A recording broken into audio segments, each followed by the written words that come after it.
To deputations by appointment, item 3.2, which is in relation to item 20, which we will deal with immediately following the deputations.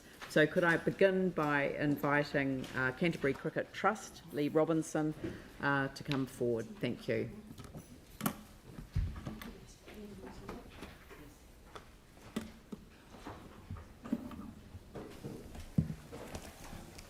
Good morning, Your Worship and Councillors. Thank you for this opportunity. I have on my right Trevor Watt from Athfields Architects, who can answer any queries about the building itself, and Jeremy Phillips from Novo on any planning issues. But this primarily is simply seeking the Council's consent to the new building that is proposed. The lease was granted in favour of the Trust for sport and recreation on the 31st of March 2018, after we'd purchased the building. And this is an application simply to consent to the building that is now proposed. It changes the footprint from what was originally agreed or proposed, simply because the Council, in consultation with the Trust, sought and obtained funds from Sport New Zealand for the changing rooms, toilets and showers that they agreed to fund, provided those were in place by the time of Cricket World Cup in March of next year, and those facilities, 200 square metres or thereabouts, will be contained within the Hagley Sports Centre building. Trevor can answer any inquiries in relation to that. Yeah, good morning. So just sort of touch on the increased footprint of 95 square metres. So previously, we looked at having the same footprint on the building. So when this opportunity came up to increase the functionality with the changing room and giving it the dual use to support the actual South Hagley Park sports grounds, it required a slightly larger changing rooms and also increased facilities with showers and also toilets. So we looked at trying to keep that footprint as tight as possible, but still meeting the Sport New Zealand requirements. So a lot of those requirements was based on, there was a $2 million fund in total around getting more gender neutral, more accessible facilities for community use. But it is actually tied into as a legacy project for Cricket World Cup. So the facilities themselves will be used for it, but it's not the prime focus of needing a changing room for that event, but it is a legacy project as part of that whole mix. So that's where there's sort of the connection. And likewise, Lincoln had a similar fund to improve facilities at Lincoln University. So that was, and so the overall building area is slightly reduced. So we have less upper floor, but obviously the footprint has increased because all the functions that require need to be on that ground floor. But happy to answer any other questions about building design. That's good, thank you. Councillors, any questions? Yanni? Thanks. I don't know if you've seen the memo or the email from Di Lucas that raised a number of concerns around the proposed design and had some, I thought, quite reasonable suggestions around reducing the visual impact of it.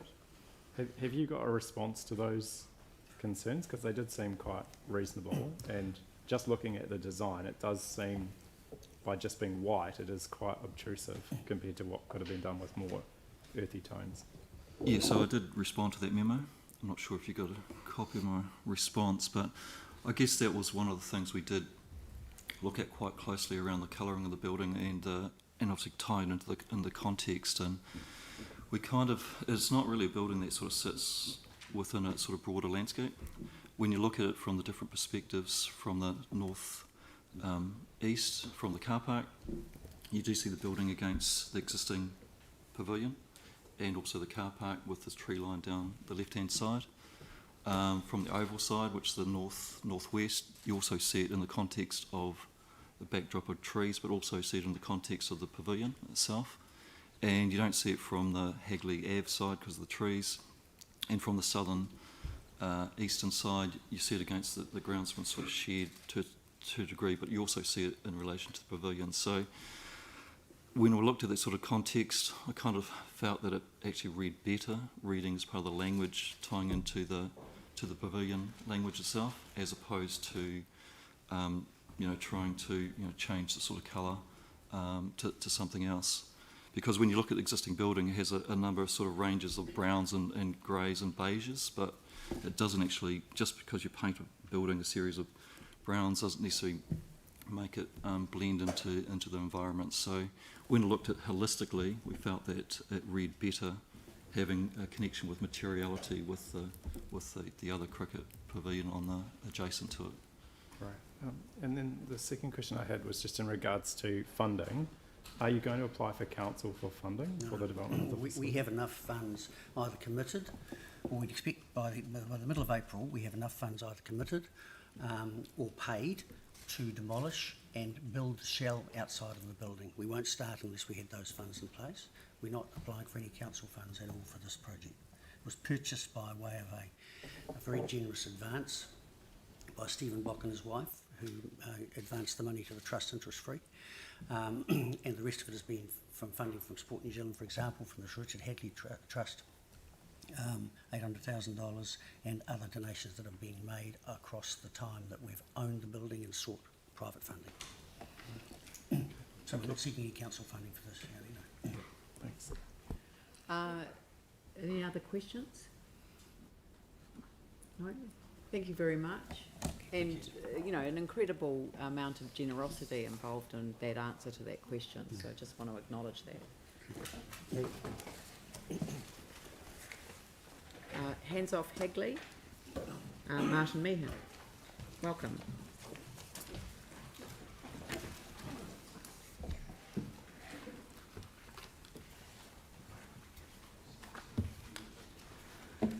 Right, thank you very much for listening to what I have to say.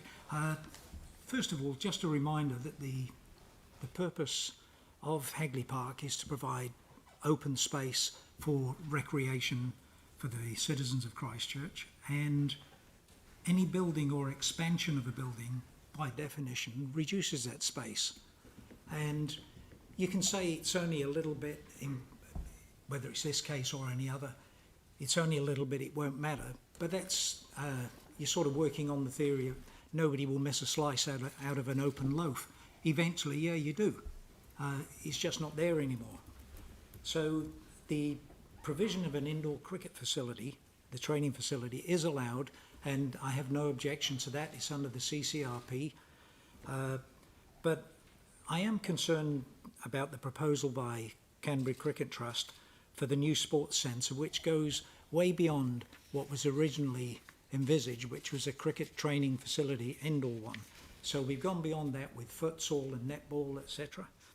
And if you compare what's being proposed with Action Sports and what they provide, they're strikingly similar. Canterbury Cricket have a close relationship to Action Sports in that their admin offices are based at Action Sports in Hornby, and I believe their commercial manager at Canterbury Cricket is also the managing director of Action Sports. So there's a lot of sort of cross-fertilisation going on here. And the Hagley Sports Centre looks like a mirror image of what is actually a very well-run and successful business, Action Sports, in Hornby. And I believe Canterbury Cricket and the Cricket Trust have taken this approach, and they claim that the income derived from any hiring out of the facilities is to pay for the facilities.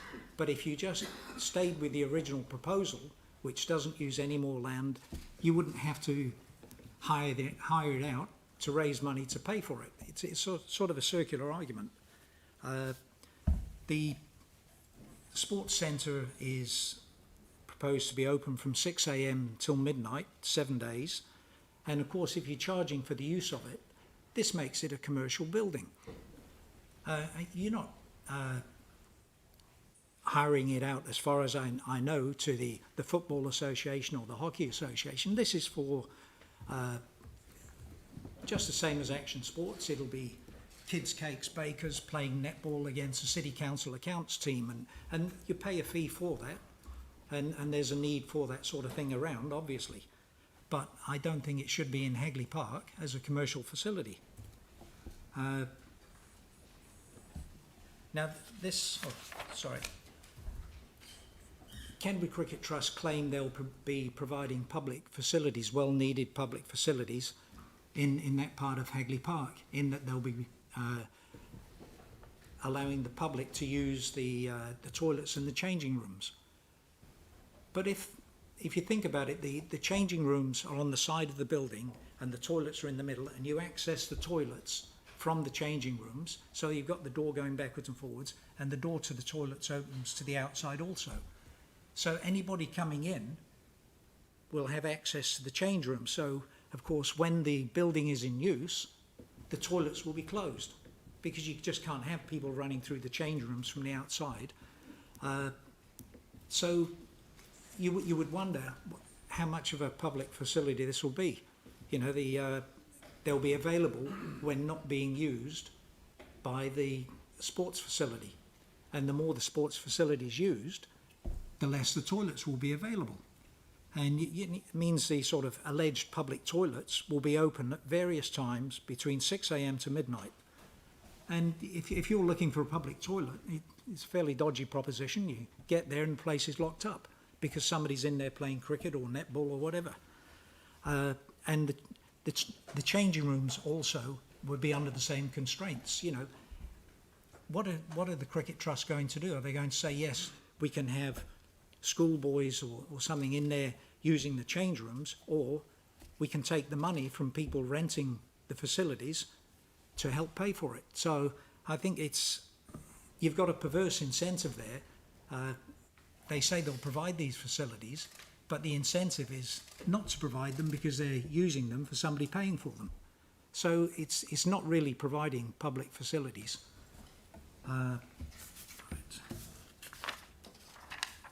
The upstairs area is an area designated workspace, which seems to have a lot of desks in it and 2 meeting rooms or boardrooms, but you wouldn't think it seems an awful lot of workspace. And what is it? And we've been told that it's to be used by administrators associated with the facility, which is fairly loose terminology. Who's going to be associated with the facility? Is this a move to get the offices of Canterbury Cricket back and into Hagley Oval, which makes a lot of sense from their point of view, but from a Reserves Act, you're not allowed to do that. You know, the size of this workspace / office facility is about 6 double garages. Now there's also provision for 11 new car parks along the side of the building. I think it's 10 or 11, but that's also more space that's lost from Hagley Park. It's a grassed area that then becomes a car park, but that's not included, I don't think, in the footprint. It's just, you know, with Canterbury Cricket and the Cricket Trust, there's always an element of mission creep. We start off with one thing, and the next thing you know, we've moved on, and there's always a timeline on it. Now, the resource consents for the building in 2018-221 was described as a major sports facility, and this has huge ramifications for Hagley Park. A major sports facility is not allowed in there, and it's about the 3rd attempt by cricket to have the Oval designated as a major sports facility, and this gives you some sort of an idea what is going on and where we're likely to be headed in 5, 10, 20 years' time. And just one sort of thing that a major sports facility will allow is a building of 20 metres high as of right in a major sports facility, and that could happen in Hagley Park. Doesn't say how many buildings, but you know, you've got to be mindful of this. And so I would ask that the council reject the plans for this one and just encourage Christchurch Cricket Trust to go back to their original plan. And just bear in mind that you are the guardians of Hagley Park. It's the public commons of Christchurch, and if you think that's a bit of a quaint term, it meshes in very, very well with the Maori concept of kaitiangatangi, and you are the kaitiaki of Hagley Park, and the decision you make sets the trend for this. So, yes, thank you very much. Thank you. We've got time for a couple of questions. Sarah Templeton. Thank you. You covered a lot of ground there. Yes. Would it be a correct summary to say that the two key points you're saying are stay within the current footprint Yeah. and don't let other sporting groups use it? Well, just stay away from the temptation to be commercial. If you think there's going to be a need for all these indoor facilities, I would remind you that the Apollo Centre in Jelly Park is looking for tenants, and they're currently, they've got a full-size netball court, strength conditioning gym, 40 metre running straight and showers. And this is But the going main to be thing empty. is, the main thing is to stay within the current footprint. Yes, yes. Okay. So would you have an objection to them actually rebuilding the building within the current footprint? The actual design and colour and bits and pieces itself, Well, is I that a problem? think the other side of that coin is the commercialisation of But if that was up to them, is it it's not the design, it's the footprint and the commercialisation? yeah. Yeah, okay, thanks. Thank you. Any other questions? Thank you very much. Right, Much thank you. appreciated. The next presentation is from Christchurch Civic Trust, Professor Chris Kisling and Dingle.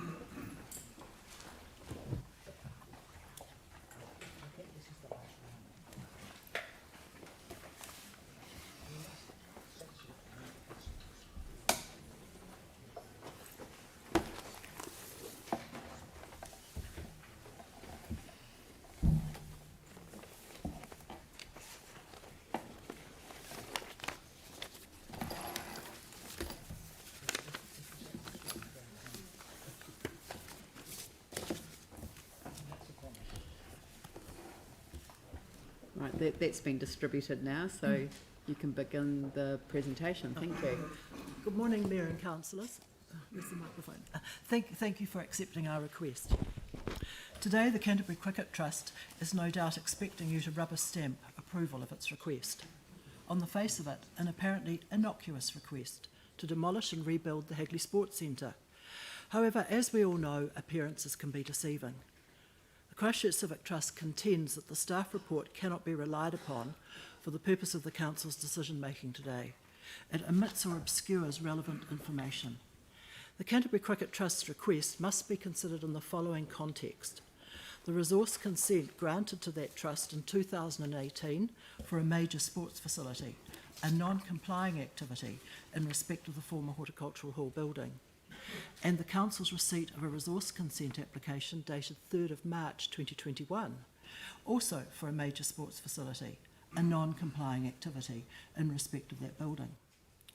Under the heading Legal Implications, paragraph 8.8 in the staff report confirms the report has not been reviewed and approved by the Legal Services Unit. Statements in paragraphs 4.1, 5.16 and 9.1 relate to the avoidance of delay. Such statements in the staff report have the effect of placing you, as decision makers, under duress to approve the request today, relying on the staff report alone. The staff report states the proposed uses for cricket training and coaching, together with community-based sports. Not disclosed in the report is the relevant fact that the Canterbury Cricket Trust requires approval from the Council as the administering body for Hagley Park under the Reserves Act in order to develop a major sports facility on the leased area occupied by the Hagley Sports Centre, a use which has never been undertaken on the site in the past, such a use being inconsistent with the Christchurch District Plan's zoning for Hagley Park.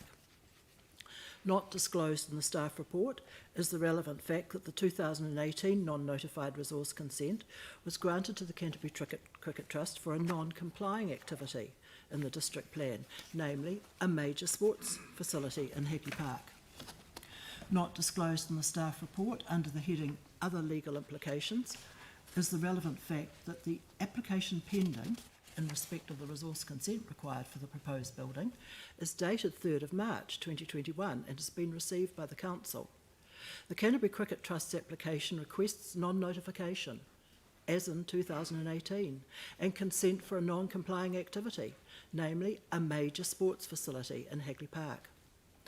The staff report states the proposed building remains within the existing lease area. The staff report does not disclose the relevant fact that the existing lease area is located at Hagley Oval and thus subject to the requirements of the Christchurch Central Recovery Plan. The location of the Hagley Sports Centre, former horticultural hall at Hagley Oval, is confirmed in an appendix to the 2013 Environment Court interim decision, in the 2007 Hagley Park Management Plan, and in published statements by Sir Richard Hadley, the Christchurch City Council and Canterbury Cricket, and those are included in the attachment. The 2018 resource consent for a major sports facility appears to have been granted in breach of Section 60 of the Greater Christchurch Regeneration Act. Councils not to act inconsistently with plan in relation to the recovery plan. And I quote, any person exercising powers or performing functions under the Resource Management Act 1991 must not make a decision or recommendation relating to all or part of Greater Christchurch that is inconsistent with the plan on any of the following matters under the Resource Management Act 1991, and includes an application for resource consent for a non-complying activity, whether or not the application was first lodged after the plan was gazetted. The Chief Executive, Mayor and Councillors were all sent an email on the 4th of March 2021, last week, from the Christchurch Civic Trust, which drew the Section 60 legal issue to your attention. It cannot simply be ignored. The 2018 consent permitted a major sports facility, a non-complying activity, inconsistent with the specified outcomes and mandatory requirement in the Cricket Oval Anchor Project in the Christchurch Central Recovery Plan. And I quote, the essential village green character of Hagley Park will also be kept, whilst providing a domestic and international purpose-built cricket venue, including training and coaching facilities with indoor and outdoor nets. The plan's vision of the scale of the developed Cricket Oval within Hagley Park did not include a major sports facility. We respectfully remind you of your particularly strong opposition to the use of the term major sports facility to describe the activity proposed for Hagley Oval in Regenerate Christchurch's draft proposal. The Council's 4th of September 2019 letter to Regenerate Christchurch stated that it, quote, would risk future development of a scale that is completely contrary to the village green and community park character of Hagley Park. Reference to a major sports facility in relation to Hagley Oval in the district plan was subsequently removed from the proposal to the Minister. The staff report refers to the 2017 assignment of the lease from the Canterbury Horticultural Society to the Canterbury Cricket Trust. However, the 2nd of February 2017 staff report did not disclose the wording of the mandatory requirement in Section 115 of the Reserves Act regarding the transfer of a lease. The administering body shall not grant its consent to transfer of a lease unless the transferee is a voluntary organisation whose aims and objects are similar to those of the lessee. The staff report did not disclose the aims and objects of the Canterbury Horticultural Society, nor evidence of their similarity or otherwise with those of the Canterbury Cricket Trust for the purpose of the full Council's decision-making under Section 115. Thus, the full Council assigned the lease to the Canterbury Cricket Trust in apparent breach of Section 115 in circumstances where a new lease application should have been made by the Canterbury Cricket Trust. The 2017 staff report did not disclose whether that report had been reviewed and approved by the Legal Services Unit. The 1991 lease for the area occupied by the former Horticultural Hall is no longer fit for purpose, having been drawn up for the Canterbury Horticultural Society 30 years ago. A new lease is required, a process requiring public consultation under the Reserves Act. Since the 1991 lease does not provide for or anticipate a major sports facility, the Council as lessor cannot grant approval for a major sports facility proposal, disguised in the staff report to you as a sports centre, but disclosed in resource consent documents as a major sports facility, a non-complying activity in terms of the district plan. I would take the next section that you've got on that paper there, which says a way forward has been read, and I'm substituting the paper which is the addendum. In her letter of 10th of March, in response to the Civic Trust letter to Councillor Sarah Templeton, as chair of the Hagley Park Reference Group, the Chief Executive responds on several operational matters, one in which refers to the 2018 resource consent. The Chief Executive says, and I quote, "We apologise for the staff error in not providing a copy of the 2018 application to the HPRG for comment. However, as the 2018 consent has been issued, I see little value in litigating this further," unquote. An apology does not resolve the issue. Little value in litigating this further? To whom, we ask? There is enormous value to the many users of Hagley Park now, but even more importantly for future users who will have to experience their park with a major sports facility, an MSF, at all its effects. Cricket might not want this anomaly to be revisited, as it would expose the huge commercial value to them of having a consent for a major sports facility in Hagley Park at Hagley Oval. The MSF is like yeast in bread making. It helps expand the dough. On the one hand, cricket are playing a long game to consolidate their position within Hagley Park. They also play the short game of claiming the need for haste to be able to meet the demands of pending international fixtures. They have twice used special earthquake-related powers to advance their cause and circumvent the Hagley Park Management Plan. They sought their 2018 resource consent non-notified to avoid public scrutiny. They are again today seeking haste and placing the Council under duress with this current application. It is cricket versus the rest, with an umpire that has vested interest in the result. That umpire has the opportunity to demonstrate neutrality in an open manner. The resource consent has not yet been implemented, so you can do something. That something is for Council to formally review this consent to remove the MSF element. You owe it to the future residents of the city. Thank you. Sorry, just comes to the conclusion of the 10 minutes, so thank you very much for your deputation today. Thank you. Thank you. The next is Lindsay Carswell.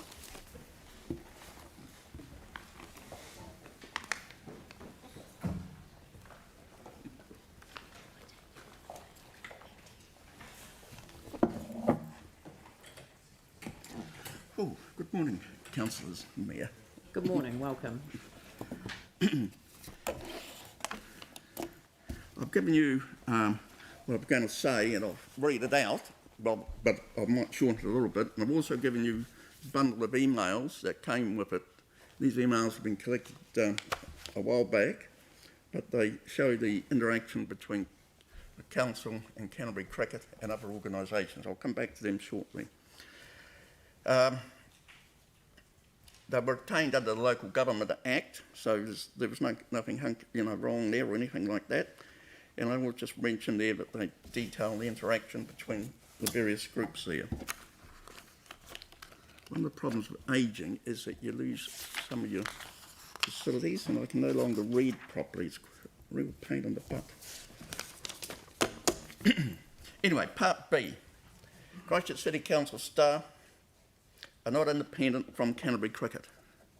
There is a close, unfair and long-standing and unhealthy relationship between the applicant and the council.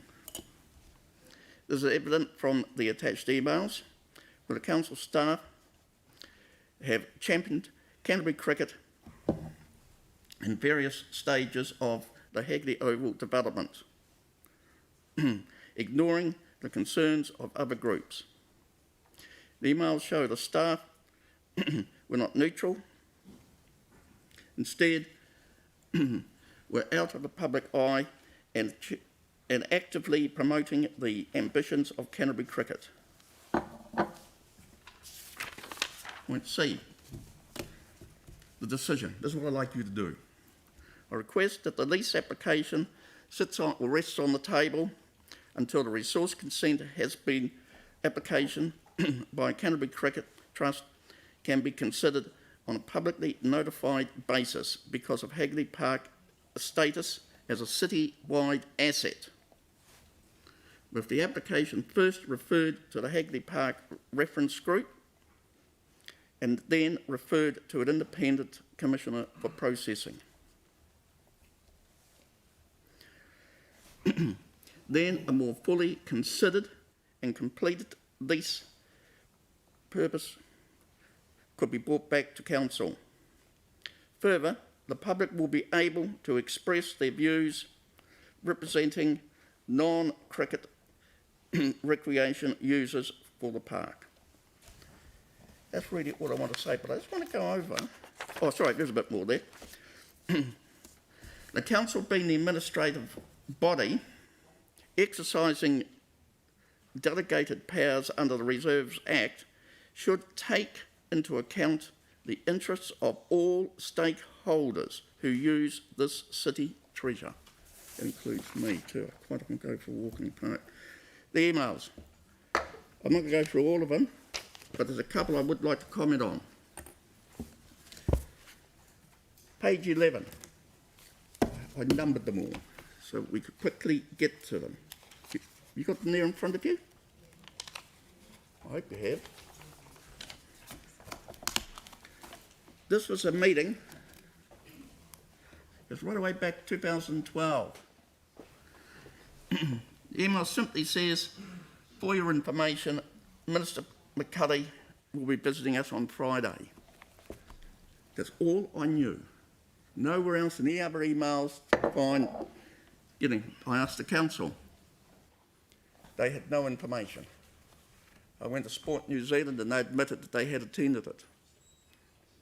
But everybody was very reluctant, so I had to get the ombudsman. Thank goodness we have an ombudsman in New Zealand. And he investigated it.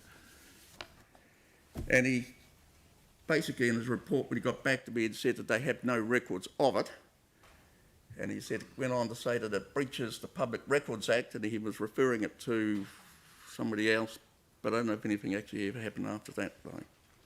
Sport New Zealand, because I kept pestering them, did finally come back, and they did admit that they had some information in their minutes, meetings, where they commented on what the visit counted. They go on to say, Sport New Zealand said to me that the council had declined a Cricket New Zealand request to build an international venue on Hagley Park. No, I never knew anything about that. And it also, Sport New Zealand, but this is what I found quite interesting, the decision reinforced the tension between City Council and central government over the park. So the central government was involved in this also in a big way. But the lack of record keeping, I've already mentioned on that, the public records is a real concern that the council was doing that as well as Sport New Zealand. All right, turn to page 19.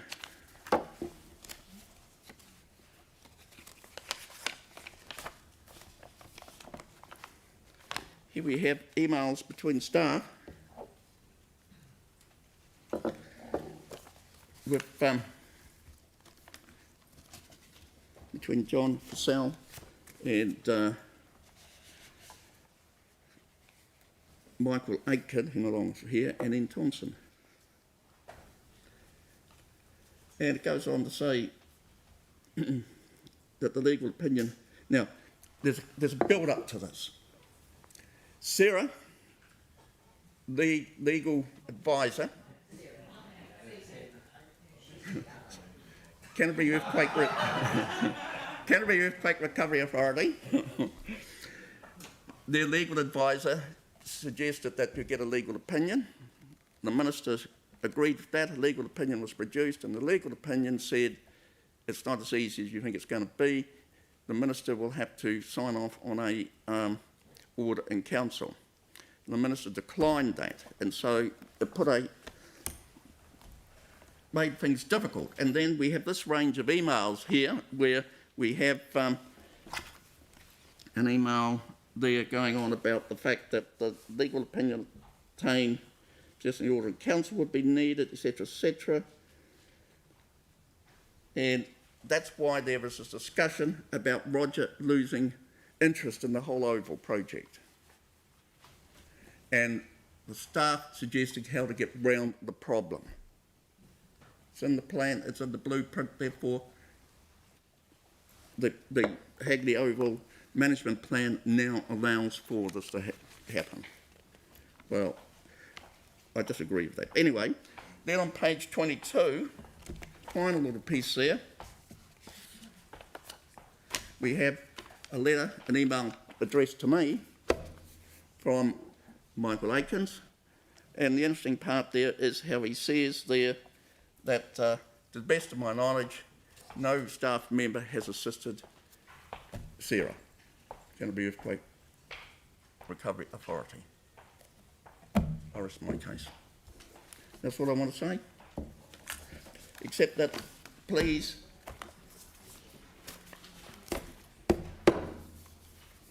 think very carefully what you're going to do with this lease agreement.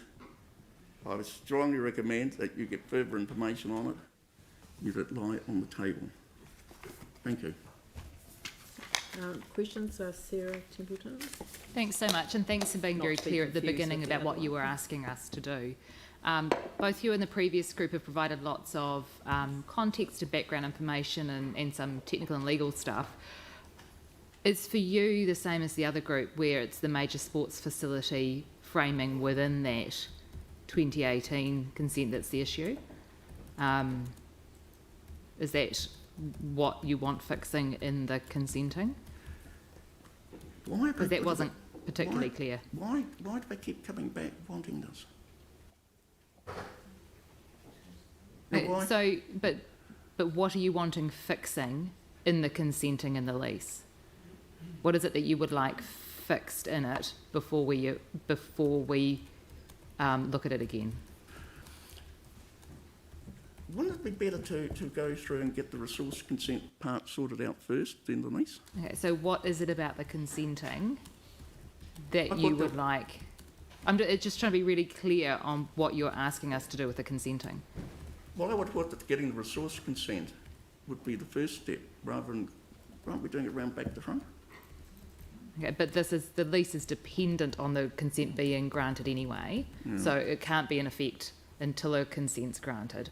What is it about the consent that you really want us to look at in detail? The previous group were clear that it's the term major sports facility and the implications of that. Well, I think actually the term major sports facility should be removed from any of the documents.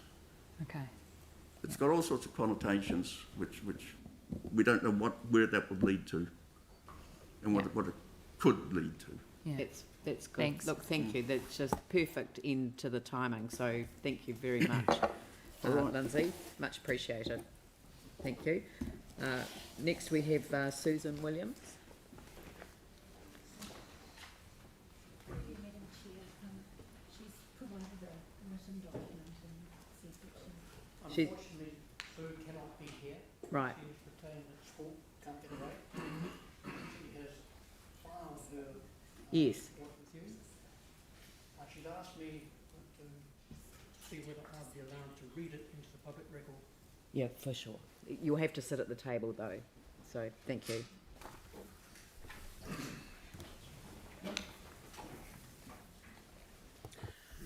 So I'm speaking for Sue Williams. Council's long-term park service plan to 2028, approved by Andrew Rutledge and Mary Richardson, who also approved today's item 20's report, describes residents' strong affinity with their parks and open spaces, which is a key component in building resilient and sustainable communities. I am one of that very large number of residents. Council reports are formatted, but issues must still be thoroughly addressed.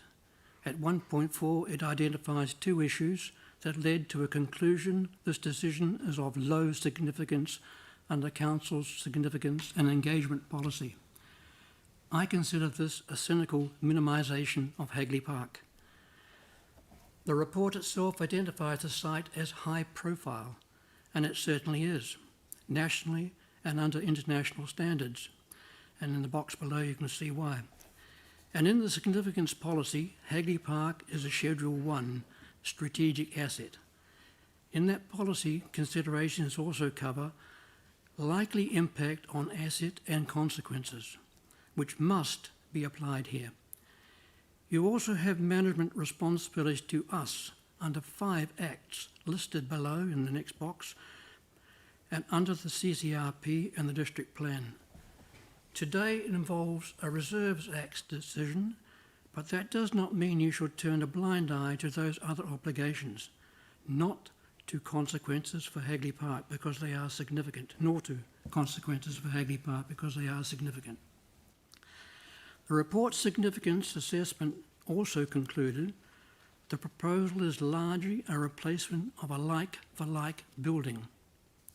However, it is disturbingly vague about the use. At 5.21, it is for a proposed use that has generally existed in the past and to some extent is likely to be of similar scale to use as in the past, although some increase in daily operation is possible. And at 5.18, for other community sports users, the frequency of additional use is not clear. At 5.14 it states, it will enable cricket double headers to be played, i.e. 4 teams to be hosted at one time. If consequences are then factored in, the like-for-like argument disappears, with doubled intensity of activity, greater public exclusion, inconvenience for other park users and hospital access issues. Compounding today's decision is the fact that the building can be used as a major sports facility via the 2018 resource consent processed and approved non-notified for council, and that changes everything. An MSF means bigger structures, commercialism, the activities of a scale, frequency and intensity way beyond past users or like for like, and with huge impacts and consequences for Hagley Park. To make things worse, the council established Hagley Park Reference Group sits at level 3 and 4 on the International Engagement Policy Standard UUs, yet that consent was kept even from our community representatives, despite all resource consents relating to Hagley Park having to go to that group under its terms of reference before being processed by this council as a decision maker. The report references the 2018 consent at 5.9, but for a multi-use sports centre with no mention of major sports facility. The park staff similarly fudged the issue at page 174, stating, there is no reference in the consultation material to major sports facility. Instead, CCT's consultation document refers to a multi-use facility. This created another issue that council did not fully inform the public in December 2020 what exactly they were being consulted on, as the MSF, hiding in the wings of the proposed Hagley building, was not disclosed. Had the public known, I consider critical responses would have flooded in. In 2019, a strategic partner, council responding to CCT Regenerate GCRA Act, Section 71 proposal, expressed its strong objection to a major sports facility in Hagley Park, such that it was removed from what the Minister approved. It would be the height of hypocrisy if an MSF established there now and you did nothing to prevent it. At 9.1, a belief is stated. The council will suffer reputational damage if the facility is not completed for the Women's Cricket World Cup. I consider if you approve the decision today and leave the MSF element unaddressed, the compounding intensification at Hagley Oval will make it impossible for council to sustainably manage Hagley Park for the community, and reputational damage will most surely come from residents. Significant considerations also include the capacity of the local authority to perform its role. Firstly, Council's role of sustainably managing Hagley Park for current or future well-being of the community will be unworkable while the MSF elephant in the room remains. Secondly, the Council must make decisions that are consistent with the CCRP. The report at 5.3 incorrectly quoted the CCRP by ignoring its requirement that village green characteristics are to be retained at the Oval.